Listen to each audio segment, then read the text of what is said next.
संघर्ष होता मनोज जरांगे पाटील ही film 26 April 2024ला खूप मोठ्या प्रमाणात आम्ही संपूर्ण राज्यालगतच्या काही जिथे आपल्याला जिथे मराठी चालतं अशा काही ठिकाणी पण आम्ही इतर राज्यामध्ये पण तो चित्रपट लॉन्च करतोय. आणि निर्माता म्हणून नाहीतर एक लेखक म्हणून मला बोलावंसं वाटतं की एक संघर्ष काय असतो, प्रामाणिक संघर्षाचं जर उदाहरण असेल तर खरंच प्रत्येकाने मनोज जरांगे पाटलांना डोळ्यापुढे धरलं पाहिजे.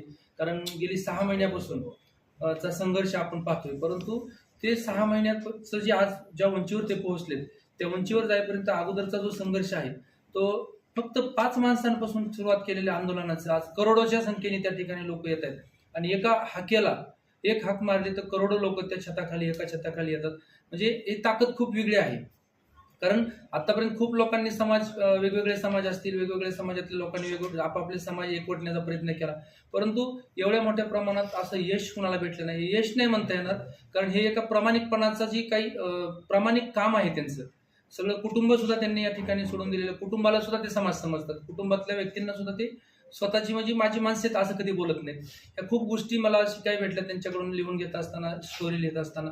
तर मी प्रत्येक क्षेत्रातल्या माणसांना सांगू इच्छितो, शेतकरी असेल, विद्यार्थी असेल, प्रत्येक माणूस जीवनात काही ना काही करण्यासाठी धडपडत असतो, परंतु संघर्ष योद्धा मनोज जरांगे पाटील यांच्यासारखा जर संघर्ष प्रामाणिकपणे केला आणि तितकंच ठाम राहून एखाद्या गोष्टीवरती केला तर आपण त्या ठिकाणी नक्कीच यशस्वी होऊ. आणि त्यांचा संघर्ष फक्त आरक्षणासाठीच नाही, शेतकऱ्याचे प्रश्न असतील, इतर अनेक प्रश्न आहेत. आम्ही त्यांच्याबरोबर राहिल्यानंतर बघतोय आम्ही की ते कित्येक प्रश्न सोडवण्यासाठी काम करत आहेत. फक्त आरक्षण हाच एक मुद्दा नाही त्यांचा, परंतु कुठंतरी एक समाजाला एक करणं, एका समाजाला एक काहीतरी त्यांचा हक्क आहे, त्या हक्काच्या मागणीसाठी त्यांनी जो प्रयत्न केला आहे त्या प्रयत्नात कुठंतरी आपला पण एक फुलाची पाकळी असावी म्हणून आम्ही या चित्रपटाच्या माध्यमातून एक निर्मिती करायचं ठरवलं. आपण ऐतिहासिक चित्रपट खूप पाहतोय, आतापर्यंत खूप चित्रपट पाहिले, परंतु ते काही कादंबऱ्या ज्या जुन्या 100, 200, 300 वर्षापूर्वी ज्यांनी लिहून ठेवलं अशा लोकांनी त्या चित्रपट आपण त्याच्यावरती केलेले पाहतो. कारण आपल्याला माहित नसतं त्या स्टोरीमध्ये, त्या गोष्टीमध्ये खरं किती असतं, खोटं किती असतं.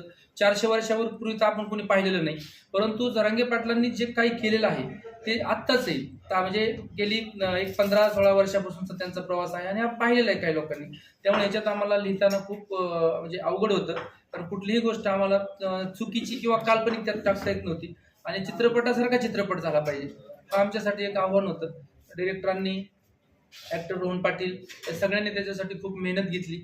आमच्याकडे वेळ कमी होता, परंतु आम्ही दिवसाची रात्र करून हा चित्रपट त्या ठिकाणी निर्माण केलाय आणि आनंद ह्या गोष्टीचा वाटतोय. आता जसं जरांगे पाटलांनी एक साखळी उपोषण असतील, साखळी आंदोलन असतील, हे एक किंवा एकरातल्या सभा असतील किंवा जेसीबीनी फुलं उधळायची असतील, हे आपण मला नाही वाटत घ्यायच्या अगोदर आपण कधी पाहिलेलं असेल जेसीबीनी फुलं, एकरातल्या सभा. तर हे जरांगे पाटलांनीच म्हणजे एक आणलं पुढे, सवय लोकांना लागली आणि अक्षरशः त्याच पद्धतीने तसंच स्वागत आमचं पण लोक करतायत चित्रपटाच्या टीमचं. हे आम्हाला खूप आनंद वाटतोय. आता आम्ही ह्या ठिकाणी आलो, आता एक टीम जी सकल मराठा जे मोर्चाचं काम करते जळगाव मधून, ती टीम आमची दुसऱ्या हॉटेलला वाट पाहती. म्हणजे प्रत्येक गावात गेलं की आम्हाला ती टीम जॉईन होती, नाही आपली माणसं आल्यात.